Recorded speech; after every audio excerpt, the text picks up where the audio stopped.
ഇപ്പോൾ അന്താരാഷ്ട്ര ചലച്ചിത്രോത്സവത്തിന്റെ സമാപനം കുറിച്ചുകൊണ്ട് ചടങ്ങുകൾ പുരോഗമിക്കുന്നു. സുവർണ ചകോരവും കാണികളുടെ പുരസ്കാരവും ക്ലാഷ് എന്ന സിനിമയ്ക്കാണ് നേടാനായത്. ഇപ്പോൾ വിവരങ്ങളുമായി വിശദാംശങ്ങളുമായി ഞങ്ങളുടെ പ്രതിനിധി ഷീജ കൂടി ചേരുകയാണ്. ഷീജ, സമാപനം കുറിച്ചുകൊണ്ട് ചടങ്ങ് പുരോഗമിക്കുന്നു. ഒരുപക്ഷെ പുരസ്കാരങ്ങളുടെ വിവരങ്ങൾ അടക്കം നൽകിയാൽ.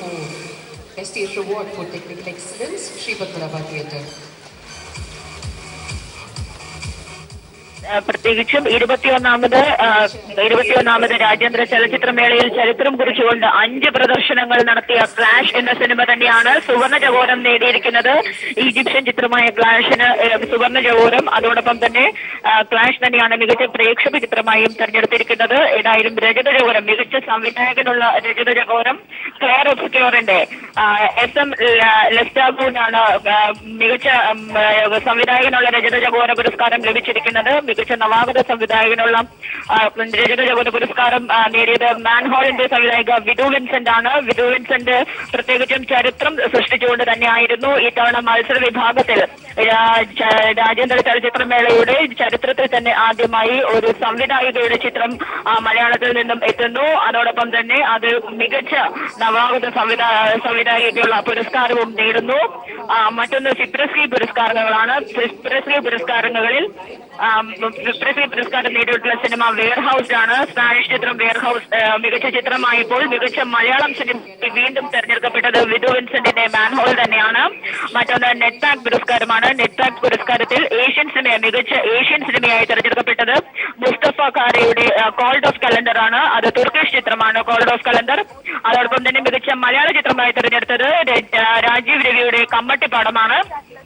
ഈ പുരസ്കാരങ്ങൾക്ക് പുറമെ പ്രത്യേക ജൂറി പരാമർശവും ലഭിച്ചു. അത് ഡൈ ബ്യൂട്ടിഫുൾ എന്ന സിനിമയുടെ നടനും അതോടൊപ്പം തന്നെ ക്ലെയർ ഒബ്സ്ക്യൂർ എന്ന സിനിമയുടെ നടിക്കുമാണ് പ്രത്യേക ജൂറി പരാമർശം ലഭിച്ചിരിക്കുന്നത്. ഏതായാലും 21ാമത് രാജ്യാന്തര ചലച്ചിത്രമേളയിൽ മികച്ച ഒരു പ്രതികരണം തന്നെ നേടി 5 തവണ പ്രദർശിപ്പിച്ച ചിത്രമായ ക്ലാഷിന് തന്നെ മികച്ച പ്രേക്ഷക ചിത്രത്തിനുള്ള പുരസ്കാരവും അതോടൊപ്പം തന്നെ ഷീജയാണ് വിശദാംശങ്ങൾ നൽകി വന്നത്. IFFK സമാപന സമ്മേളനം പുരോഗമിക്കുകയാണ്. അതിന്റെ തത്സമയ ദൃശ്യങ്ങളിലേക്ക്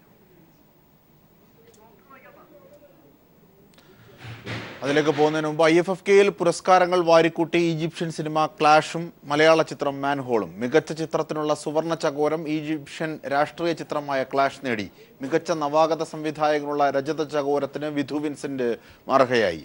മികച്ച മലയാള ചിത്രത്തിനുള്ള ഫിപ്രസി പുരസ്കാരവും വിധു വിൻസെന്റിന്റെ മാൻഹോൾ നേടി. മികച്ച മലയാള ചിത്രത്തിനുള്ള നെറ്റ്പാക് പുരസ്കാരം കമ്മട്ടിപ്പാടത്തിന് ലഭിച്ചു. മികച്ച ഏഷ്യൻ ചിത്രത്തിനുള്ള നെറ്റ്പാക് പുരസ്കാരം തുർക്കി ചിത്രമായ കോൾഡ് ഓഫ് കലന്തറിന് ലഭിച്ചു. IFFKയിൽ ഫ്ലാഷും മാൻഹോളും നിരവധി പുരസ്കാരങ്ങളാണ് വാരിക്കൂട്ടിയത്.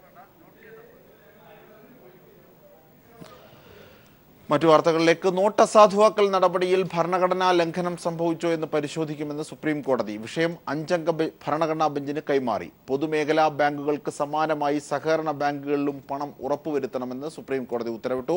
വിവേചനം അവസാനിപ്പിക്കണമെന്നും കോടതി കേന്ദ്രത്തോട് നിർദ്ദേശിച്ചു. അതേസമയം ആശുപത്രി സേവനങ്ങൾക്കുൾപ്പെടെ ഇളവ് നൽകണമെന്ന ആവശ്യത്തിൽ സുപ്രീം കോടതി ഇടപെട്ടില്ല. നോട്ട് പിൻവലിക്കലുമായി ബന്ധപ്പെട്ട ഹർജികളിൽ അടിയന്തരമായാണ് സുപ്രീം കോടതി ഇന്ന് ഉത്തരവ് പുറപ്പെടുവിച്ചത്. നോട്ട് അസാധുവാക്കൽ തീരുമാനത്തിൽ ഭരണഘടനാ ലംഘനം നടന്നിട്ടുണ്ടോ എന്ന് പരിശോധിക്കണമെന്ന് സുപ്രീം കോടതി വ്യക്തമാക്കി.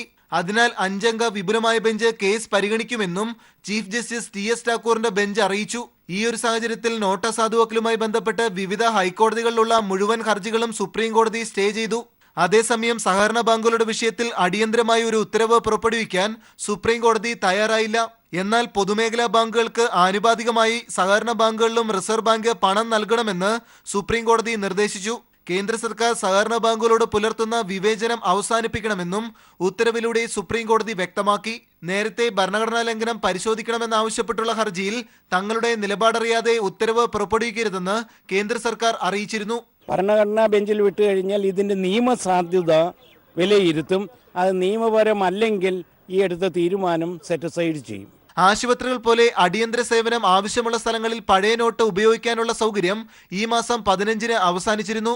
അതിനാൽ ഇതിന്റെ സമയക്രമം നീട്ടി നൽകണമെന്നാവശ്യപ്പെട്ടുള്ള ഹർജിയിലും സുപ്രീം കോടതി ഇടപെടലിലും കേന്ദ്ര സർക്കാരിന് തീരുമാനം കൈക്കൊള്ളാമെന്ന് സുപ്രീം കോടതി അറിയിച്ചു. നോട്ട് പിൻവലിക്കൽ വിഷയത്തിലെ ഭരണഘടനാ സാധ്യത ചർച്ച ചെയ്യാൻ ഭരണഘടനാ ബെഞ്ചിന് കേസ് കോടതി വിട്ടെങ്കിലും ജനങ്ങൾ ഇപ്പോൾ അനുഭവിക്കുന്ന പ്രശ്നങ്ങൾക്ക് പരിഹാരമേകുന്ന നിർദ്ദേശങ്ങളൊന്നും കോടതിയിൽ നിന്ന് ഉണ്ടായില്ല എന്നത് ശ്രദ്ധേയമായി.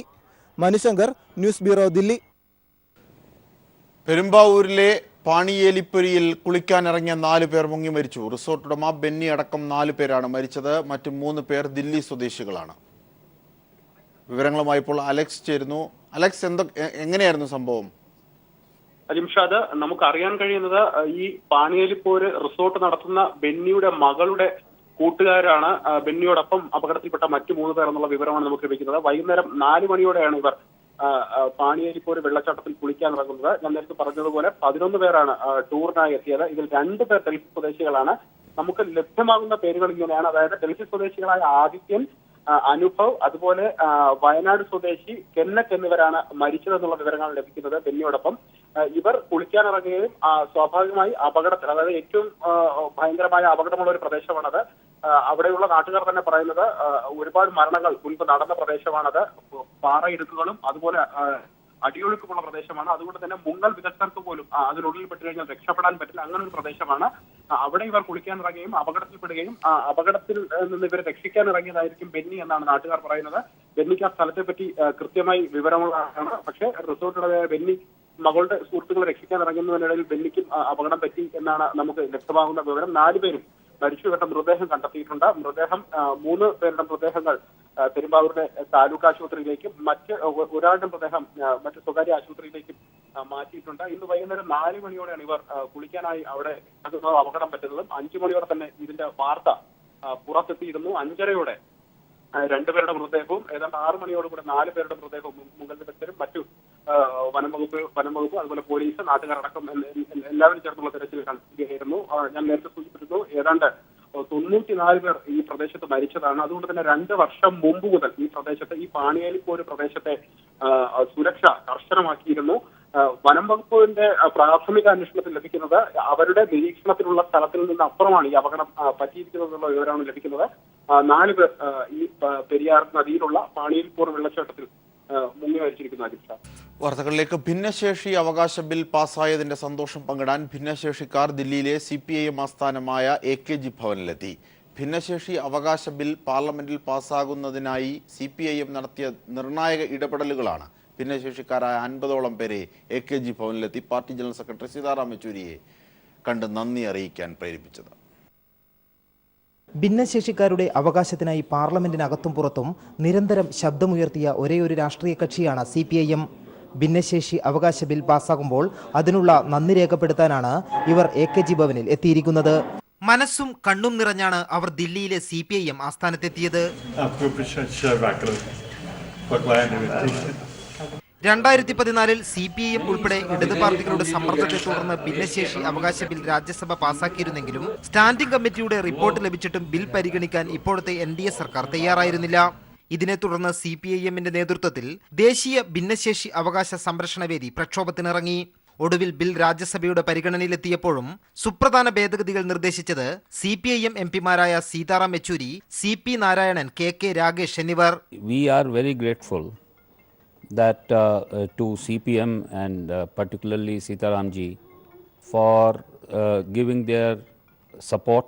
ഭിന്നശേഷി അവകാശ ബിൽ പാസ്സായതിലൂടെ സ്വാഭാവിക നീതിയാണ് നടപ്പാവുന്നതെന്ന് സീതാറാം യെച്ചൂരി പറഞ്ഞു.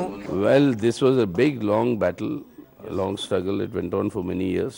ഇനി അങ്ങോട്ടും അവകാശ പോരാട്ടങ്ങൾക്ക് പാർട്ടിയുടെ പിന്തുണ ഉണ്ടാകുമെന്ന ഉറപ്പും വാങ്ങിയാണ് AKG ഭവനിൽ നിന്നും എല്ലാവരും സന്തോഷത്തോടെ മടങ്ങിയത്. ക്യാമറമാൻ ശൈലേഷ് കല്ലായിക്കൊപ്പം M സന്തോഷ്. ശബരിമല പാണ്ടിത്താവളത്ത് തീർത്ഥാടകർക്കായി കുടിക്കാനായി ഒരുക്കിയ ശുദ്ധീകരണ കുടിവെള്ള വിതരണ പൈപ്പിലെ ജലത്തിൽ പുഴുക്കൾ. ആരോഗ്യത്തിന് ഹാനികരമായ പുഴുക്കളെക്കുറിച്ച് തീർത്ഥാടകർ പരാതി നൽകിയിട്ടും നടപടിയില്ല. സന്നിധാനത്തെ കുടിവെള്ള ടാങ്കുകളെല്ലാം വൃത്തിഹീനമാണ്. കടുത്ത കുടിവെള്ളക്ഷാമം നേരിടുന്ന സന്നിധാനത്ത് തീർത്ഥാടകർക്ക് ശുദ്ധമായ കുടിവെള്ളം ലഭ്യമാക്കാൻ സ്ഥാപിച്ച ശുദ്ധീകരണ ടാങ്കിലാണ് അപകടമാം വിധത്തിലുള്ള വിരകളെ കണ്ടെത്തിയത്. പ്രതിദിനം ലക്ഷക്കണക്കിന് തീർത്ഥാടകർ ഉപയോഗിക്കുന്ന വെള്ളത്തിലാണ് ആരോഗ്യത്തിന് ഹാനികരമായ വിരകളെ കണ്ടെത്തിയത്. ശബരിമല മാസ്റ്റർ പ്ലാനിൽ ഉൾപ്പെടുത്തി നിർമ്മിച്ച ശുദ്ധീകരണ സംവിധാനത്തിലെ അപാകതകളിലേക്കാണ് പാണ്ടിത്താവളത്തെ കുടിവെള്ള ടാങ്കിൽ നിന്ന് ലഭിച്ച വിരകൾ വിരൽ ചൂണ്ടുന്നത്. ദാഹിച്ചെത്തിയ തീർത്ഥാടകരാണ് ഇവയെ കണ്ടെത്തിയത്. ആരോഗ്യവകുപ്പിനെ അറിയിച്ചെങ്കിലും തിരിഞ്ഞു നോക്കിയില്ലെന്നും തീർത്ഥാടകർ പറയുന്നു. എല്ലാവരും രാവിലെ വന്നിട്ട് വെള്ളം കുടിക്കുകയാണ്. കാരണം എന്ന് പറഞ്ഞാൽ ക്ലിയറുള്ള വെള്ളം കുടിക്കാൻ വേണ്ടിയിട്ടാണ് ഇവിടെ എല്ലാ ഭക്തന്മാരും ഇവിടെ ഇതിനെ ആശ്രയിച്ചിരിക്കുന്നത്. ഈ വെള്ളത്തിലാണ് ഇത്രയും വലുപ്പമുള്ള പുഴുക്കളെ കണ്ടെത്തിയിരിക്കുന്നത്. അപ്പം ഇത് ശുദ്ധീകരിക്കാൻ വേണ്ടിയിട്ട് ഒന്നും ചെയ്യുന്നില്ല. ഇതിനെപ്പറ്റി ഇപ്പോൾ ഹെൽത്തിൻ്റെ ആളുകളോട് നമ്മൾ വിളിച്ചു പറയേണ്ട 1 മണിക്കൂറത്തെ 2 മണിക്കൂർ നേരമായിട്ടുണ്ട്. ആരും ഒന്നും എത്തിപ്പെടാനോ ഒന്നിനും ഇവിടെ ആരും തുനിഞ്ഞിട്ടില്ല. കോടികൾ മുടക്കി ശബരിമല മാസ്റ്റർ പ്ലാനിന്റെ ഭാഗമായി സന്നിധാനത്ത് നിർമ്മിച്ചിരിക്കുന്ന പല പദ്ധതികളും നിർമ്മാണത്തിലെ അപാകതയും അശാസ്ത്രീയതയും മൂലം പ്രതിസന്ധി നേരിടുന്ന ഘട്ടത്തിലാണ് ശുദ്ധജല പദ്ധതിയിൽ നിന്നും ആരോഗ്യത്തിന് ഹാനികരമുണ്ടാക്കുന്ന വിരകളെ കണ്ടെത്തിയത്. News bureau, Sabarimala. വാർത്തകളിലേക്ക്. ചരക്കു സേവന നികുതി നിയമങ്ങളും അവ നടപ്പാക്കുന്നത് സംബന്ധിച്ചും ഇന്ത്യൻ ബ്രോഡ്കാസ്റ്റിംഗ് ഫൗണ്ടേഷൻ സെമിനാർ സംഘടിപ്പിച്ചു. കേരള ടെലിവിഷൻ ഫെഡറേഷന്റെ സഹകരണത്തോടെ നടന്ന സെമിനാറിൽ നികുതി ഘടന, മാതൃകാ നിയമങ്ങൾ, ടെലിവിഷൻ രംഗവും ചരക്കു സേവന നികുതിയും തുടങ്ങിയ വിഷയങ്ങളിലും വിദഗ്ധർ സംസാരിച്ചു. Kairali TV secretary KP Sukumaran Nair, senior director M Venkitaraman തുടങ്ങി വിവിധ ടെലിവിഷൻ ചാനൽ പ്രതിനിധികൾ സെമിനാറിൽ പങ്കെടുത്തു. ലോക ഫുട്ബോൾ താരം ലയണൽ മെസ്സി വിവാഹിതനാകുന്നു. കുട്ടിക്കാലം മുതലുള്ള താരത്തിന്റെ കാമുകി അന്റോണല്ല റോക്കുസോ ആണ് വധു. റിപ്പോർട്ടുകൾ ശരിയാണെങ്കിൽ അടുത്ത വർഷം വിവാഹമുണ്ടാകുമെന്നാണ് കരുതപ്പെടുന്നത്. അർജന്റീനിയൻ മാധ്യമപ്രവർത്തകനായ യുവാൻ പാബ്ലോ വോസ്കിയാണ് മെസ്സിയുടെ വിവാഹകാര്യം പുറത്തുവിട്ടത്. റോക്കോസോയുമായുള്ള വിവാഹത്തിന് മെസ്സി തീയതി വരെ നിശ്ചയിച്ചതായിട്ടാണ് വാർത്തകൾ പുറത്തുവരുന്നത്. എന്നാൽ വിവാഹ തീയതി സംബന്ധിച്ചുള്ള വിവരങ്ങൾ പുറത്തുവന്നിട്ടില്ല. കൂടുതൽ സാധ്യതയുള്ള 3 മാസങ്ങളെപ്പറ്റി റിപ്പോർട്ടുകളുണ്ട്. പക്ഷേ അക്കാര്യത്തിലും സ്ഥിരീകരണമായ ശേഷം മാത്രമേ പുറത്തു പറയാനാകൂ എന്നും പാബ്ലോ പറയുന്നു. എല്ലാവർക്കും ക്ഷണമുണ്ടാകും. അർജന്റീനയിൽ വലിയ ആഘോഷമായിട്ടായിരിക്കും വിവാഹം നടക്കുകയെന്നും യുവാൻ പാബ്ലോ പറയുന്നു. കഴിഞ്ഞ 9 വർഷമായി മെസ്സിയും റുക്കോസോയും ഒന്നിച്ചു താമസിക്കുകയാണ്. 2007 മുതലാണ് ഇരുവരും ലിവിംഗ് ടുഗെദർ റിലേഷൻ ആരംഭിച്ചത്. 13 വയസ്സുവരെ അർജന്റീനയിലെ സാന്റഫിയിലായിരുന്നു ഇരുവരും താമസം. ഇതിനുശേഷം മെസ്സി ബാഴ്സലോണയ്ക്ക് പോയി. ഇതിൽ 2 കുട്ടികളുമുണ്ട്. മൂത്ത ആൺകുട്ടി തിയോഗോയ്ക്ക് 4 വയസ്സായി. രണ്ടാമത്തെ മകൻ മതേയുവിന് 1.5 വയസ്സുമാകുന്നു. ഇപ്പോഴാണ് ഇരുവരും വിവാഹിതരാകാം എന്ന് നിശ്ചയിച്ചത്. News desk.